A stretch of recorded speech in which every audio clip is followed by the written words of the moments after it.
Yeah. So Mel, do you want to read us some Yeah, stories? yeah, I've got some stories.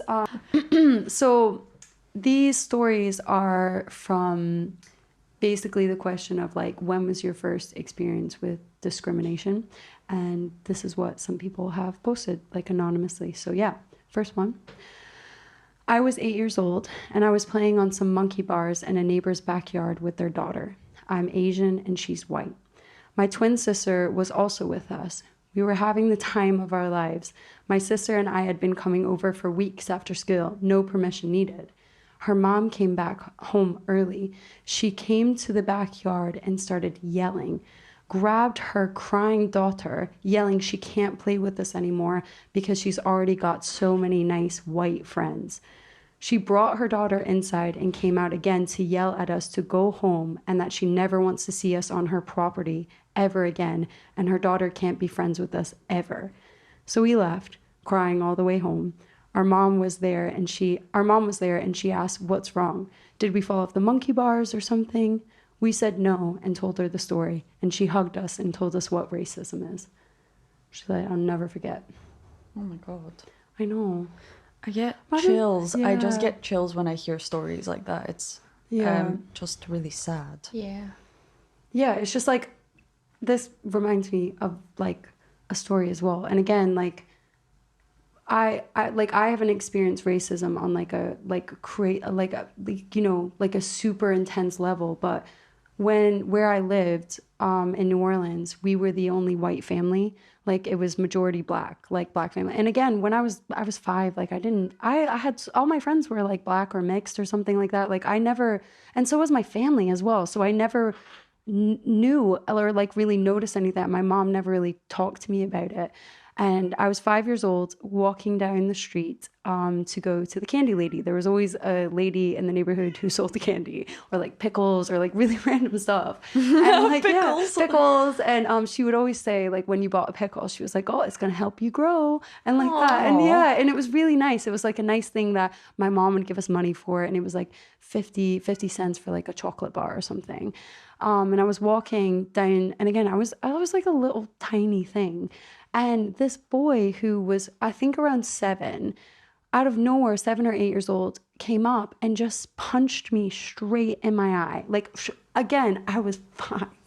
He just decked me right in the face. And I remember just going like that. And he just like looks at me with like total disgust and then walks away. And then I like didn't go all the way to the shop, and I came back and my eye was obviously like super red. And my mom was like, "What's wrong? What happened to you?" And I told her, like, this kid just came up and punched me in the face. And my mom, she was livid. She called the police like straight away.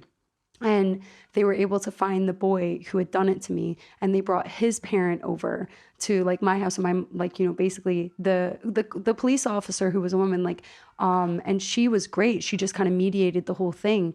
And she just asked why. She was like, "Why did you punch this little girl?" Like, and he said, "Because she's white." And I was like, and as a 5-year-old, I didn't think, I don't know. It was like that first moment, I was like, we're different. Like I never thought that I was different from anyone until that moment. And I was like, "You hate me because I'm," like, I looked like, this is like, I was just like, in that moment, I was just like, I'm never going to be like that. Like, that's such a horrible thing to like do to someone.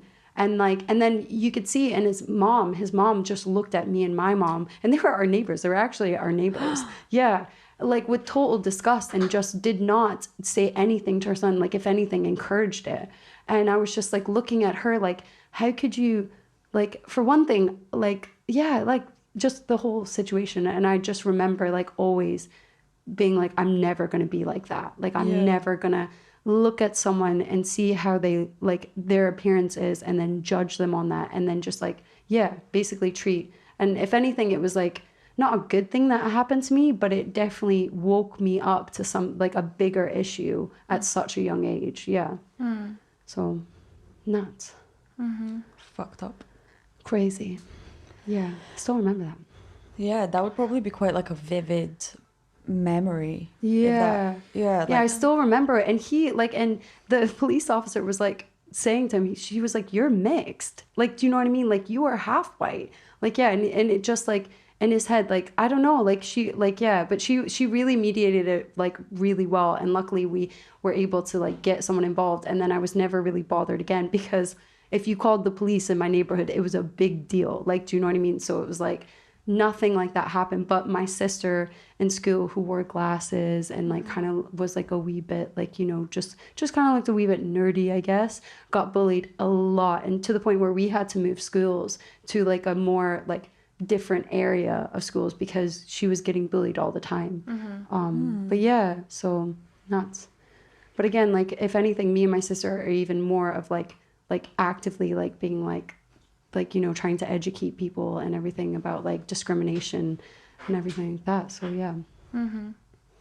Yeah, I think it also helps when you're immersed in like a really diverse community from a very young age. Yeah. Because I find that people who have grown up in those environments are a lot more aware of like racial issues, because they're around people who experience racism all the time, and they're exposed to different cultures, and so they're used to new things, and they don't see things as weird or like strange, and they don't think that people should be treated differently because all of their friends are like from different backgrounds. I think that's like, it just shows that through exposure we learn a lot.